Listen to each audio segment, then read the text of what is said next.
Okay, this is now the 5 minute tarot for the 22nd of March 2017. And today it's about the Ten of Swords. So, if you look at the Ten of Swords, it's obviously a card that shows ruin and defeat and things like that. But as somebody pointed out, the black clouds are lifting. So and also it's a 10, so it's the end of the cycle. So it's a bit like, okay, you've been defeated, but there's a new fresh start coming up. So the defeat and the sense of upset, let's say, isn't going to continue forever. There's a change in the air. There's an improvement coming, or there's a new beginning, which may be an improvement coming up. And that's fine. And I'm not arguing with that. But what I want to show you today is, or what I want to consider today, is something that you may not ever be able to use directly, but it may get you, the reader, to ask yourself or ask the questioner some questions if this particular card comes up. And if you look at I need to show you a bit from the Hierophant, because the Pope, the Hierophant, is holding up a hand, and the first two fingers are upright, but the third and fourth fingers are closed down, and the thumb is up as well. So in palmistry, the thumb is Venus, which is balance. The index finger is Jupiter, which is expansion. The middle finger is Saturn, which represents discipline and restriction. The ring finger is the Sun card, and the little finger is Mercury, which is the quick mind.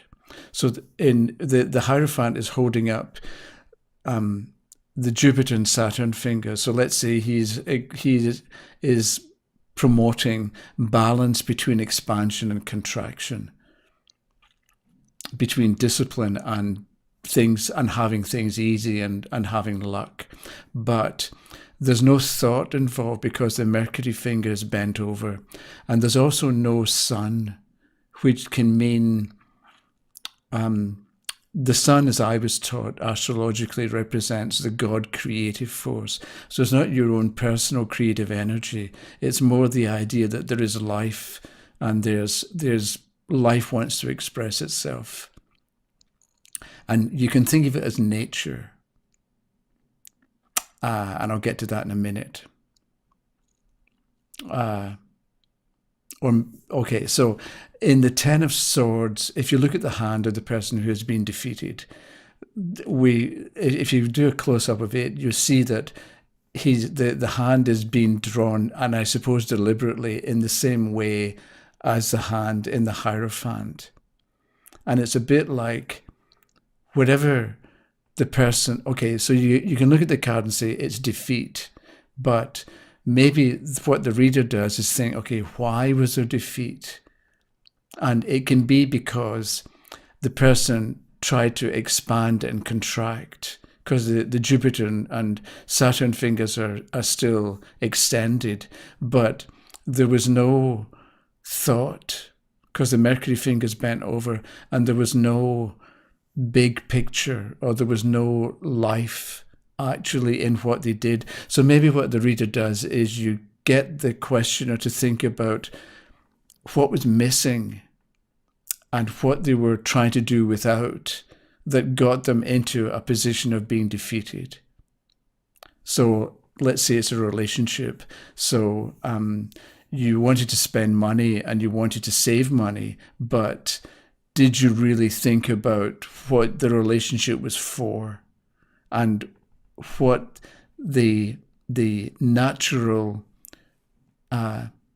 development and inclination of the relationship was?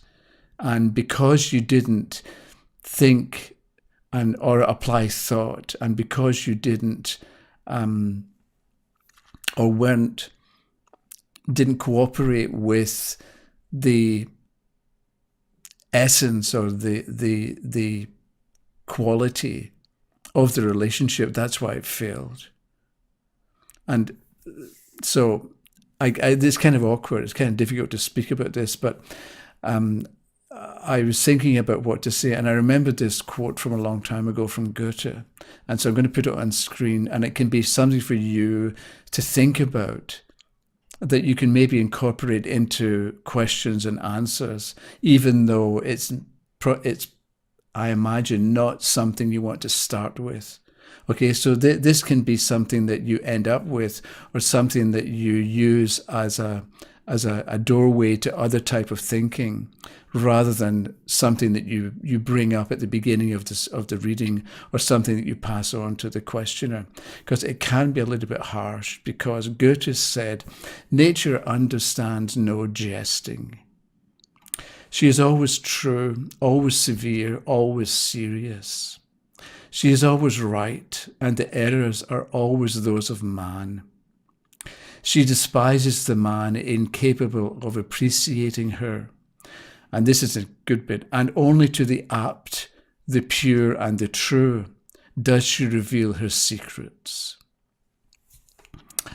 Okay, that's something for you to consider and ponder on, about nature and what's actually going on. And that can be why the Ten of Swords is there, because the person has been ignoring nature, or has tried to get answers from nature without appreciating what's actually going on with nature. Maybe they wanted shortcuts, or they tried to, as somebody once said, it's not so much that you want to have your cake and eat it. It's more that you want to eat your cake and still have it. You want both. And it doesn't work like that. Okay, tomorrow, something else. Thank you very much. We'll talk to you again. Bye-bye.